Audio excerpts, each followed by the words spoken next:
ऊपर हत्या की कोशिश का मुकदमा दर्ज किया गया है। ये बड़ी खबर निकलकर सामने आ रही है। तो आरोपी के ऊपर हत्या की कोशिश का मुकदमा दर्ज किया गया है।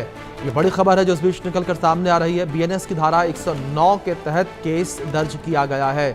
दिल्ली के मुख्यमंत्री रेखा गुप्ता के ऊपर हमला करने का ये मामला है। दिल्ली के मुख्यमंत्री रेखा गुप्ता के ऊपर आरोपी ने हमला किया और जिस तरीके से जानकारियां सामने आई, आरोपी ने मुख्यमंत्री रेखा गुप्ता के ऊपर जो है हमला किया, उनके बाल पकड़कर खींचे, काफी देर तक जो है वो हमला करता रहा, उनका गला दबाने की कोशिश जो है आरोपी के द्वारा की गई। तो बड़ी खबर है जो निकलकर सामने आ रही है। तो आरोपी ने दिल्ली के मुख्यमंत्री रेखा गुप्ता के ऊपर जिस तरीके से हमला किया, अब इसको लेकर केस दर्ज किया गया है और बीएनएस की धारा 109 के तहत केस दर्ज किया गया। हत्या की कोशिश का केस आरोपी के ऊपर दर्ज किया गया है। गुजरात के राजकोट का रहने वाला यह आरोपी बताया जा रहा है जिसने दिल्ली के मुख्यमंत्री रेखा गुप्ता के ऊपर हमला किया।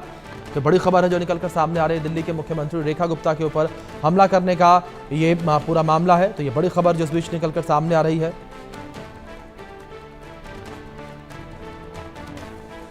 तो दिल्ली के मुख्यमंत्री के ऊपर हमला करने का ये पूरा मामला, उनके ऊपर हमला जिस तरीके से किया गया है, बड़ी खबर निकलकर सामने आई है। ये आरोपी के ऊपर हत्या की कोशिश का मुकदमा दर्ज किया गया। ये बड़ी खबर है जो सामने आ रही है।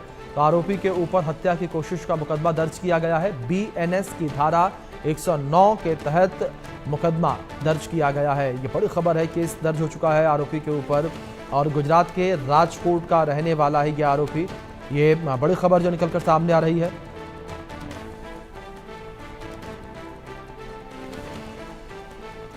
तो दिल्ली की सीएम रेखा गुप्ता के ऊपर हमला करने का ये पूरा मामला है। आरोपी ने जिस तरीके से दिल्ली के मुख्यमंत्री रेखा गुप्ता के ऊपर हमला किया और अब आरोपी के ऊपर जिस तरीके से केस दर्ज किया गया है, हत्या की कोशिश का मुकदमा आरोपी के ऊपर दर्ज किया गया है। तो ये बड़ी खबर है जो इस बीच निकलकर सामने आ रही है।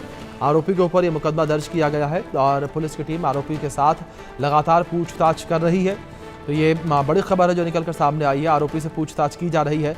आरोपी एक जो है पशु प्रेमी बताया जा रहा है, डॉग लवर बताया जा रहा है। सुप्रीम कोर्ट के द्वारा जिस तरीके से फैसला सामने आया, उस फैसले से जो है आरोपी काफ़ी ज़्यादा नाराज़ नज़र आया था और उसी वजह से वो दिल्ली पहुंचा था और दिल्ली पहुंचकर उसने मुख्यमंत्री रेखा गुप्ता के ऊपर हमला किया। तो ये बड़ी खबर है जो निकलकर सामने आ रही है। तो दिल्ली के मुख्यमंत्री रेखा गुप्ता के ऊपर सीएम हाउस में ही हमला करने का मामला सामने आया है और आरोपी के ऊपर हत्या की कोशिश का केस दर्ज किया गया है। तो इस बीच कई सारे जानकारियां जो है वो भी निकलकर सामने आ रही हैं कि बंगले की रेकी जो है वो भी आरोपी के द्वारा की गई थी और मुख्यमंत्री रेखा गुप्ता के सिर में चोट लगने का मामला भी सामने आया है। और ये कहा जा रहा है कि जब आरोपी ने मुख्यमंत्री रेखा गुप्ता के ऊपर हमला किया तो उसने मुख्यमंत्री रेखा गुप्ता को धक्का दिया, मारा और रेखा गुप्ता के पीछे एक दीवार थी, उस दीवार से जाकर रेखा गुप्ता जो है टिक गई।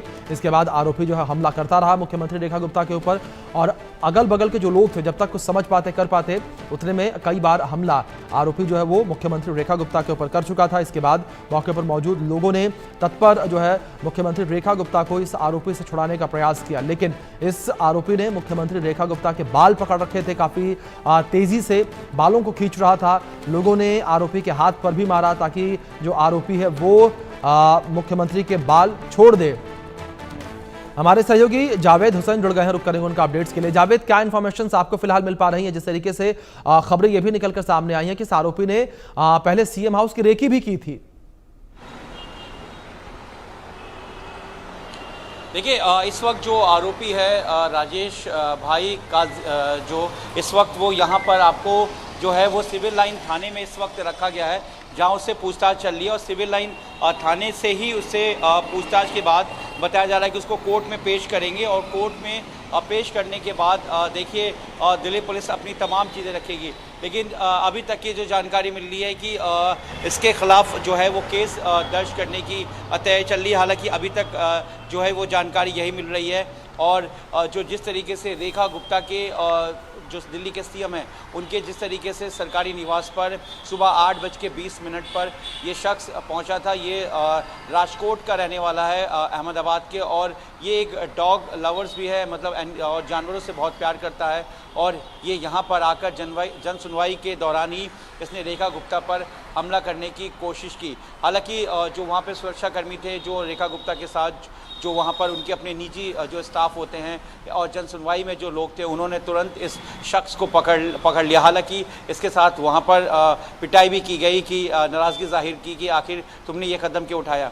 जो जानकारी मिल रही है कि 8:20 पे ये पहुंचा, उससे पहले यह 2 दिन से दिल्ली में था। इसने पूरी तरीके से रैकी किया और रैकी करने के साथ साथ उसने जो रेखा गुप्ता का जो अपना निजी घर है दिल्ली के शालीमार बाग यानी कि नॉर्थ वेस्ट इलाके में, वहाँ पर भी इसने वहाँ पे भी इसने रैकी की थी और उसका सीसीटीवी फुटेज जो है साफ उसमें देखा जा सकता है कि किस तरीके से वो उतरकर फ़ोन पे लगातार बात कर रहा है। दिल्ली पुलिस ये जानने की कोशिश कर रही है लगातार, क्योंकि ये कई बार ये चीज़ें जो है बहुत ही जो बारीकी से दिल्ली पुलिस के पूछताछ पे ये पूरी तरीके से सहयोग नहीं कर रहा है और लगातार चीज़ों को घुमा रहा है। दिल्ली पुलिस इससे ये जानने की कोशिश कर रही है कि दिल्ली के मुख्यमंत्री के पास गुजरात से यहाँ तक पहुँचने का मकसद क्या था। क्या किसी ने इसे एज ए डमी इस्तेमाल किया है या फिर इसके पीछे कोई और है, क्या वजह है ये यहाँ पर आया, तो किसके साथ रुका, कौन कौन लोग इसके संपर्क में थे, फ़ोन पर किससे बात कर रहा था और सीसीटीवी में जिस तरीके से फ़ोन पर बात करते हुए और रैकी का भी जो पूरा मामला सामने आया है, ये भी जानने की कोशिश की जा रही कि क्या ये फ़ोन पर किसी शख्स से बात कर रहा था या उससे पहचानवाने की कोशिश कर रहा था कि वो जहाँ पर पहुँचा है वो बिल्कुल सही जगह पे पहुँचा है।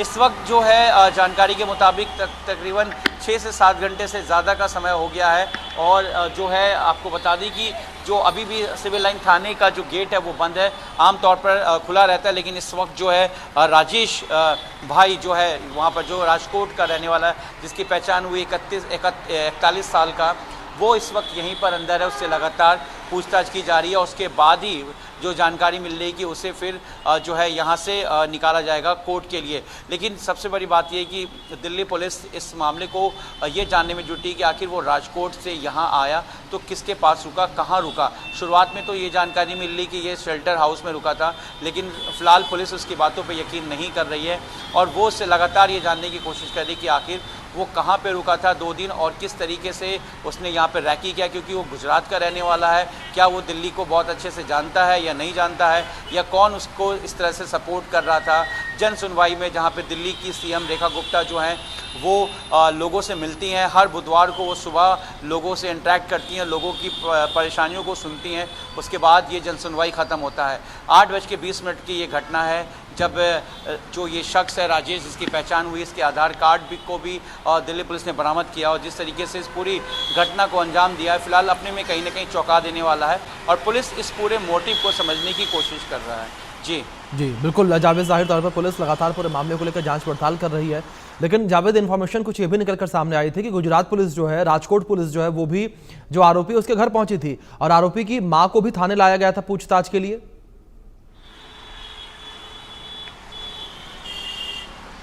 जी, एक बार आप अपना सवाल फिर से दोहराएं। बिल्कुल जावेद, मैं ये कह रहा हूं कि जांच जो है वो गुजरात तक भी पहुंच चुकी है। गुजरात के राजकोट की जो पुलिस है वो आरोपी के घर पहुंची थी और आरोपी के घर से उसकी मां को थाने लाया गया पूछताछ के लिए। जी बिल्कुल, देखिए क्योंकि ये मामला बहुत ही संवेदनशील है, दिल्ली के मुख्यमंत्री से जुड़ा हुआ मामला है, दिल्ली की महिला मुख्यमंत्री हैं और उनकी सुरक्षा भी काफ़ी कड़ी कर दी गई है और जिस तरीके से पूरी घटना हुई है और जिस तरीके से दिल्ली पुलिस को राजकोट का एड्रेस मिला, शुरुआत में इस शख्स की पहचान नहीं हो पाई थी, लेकिन जब इसे पुलिस स्टेशन लाया गया, इसके पास की तलाशी ली गई तो इसके पास से आधार कार्ड मिला जिसमें ये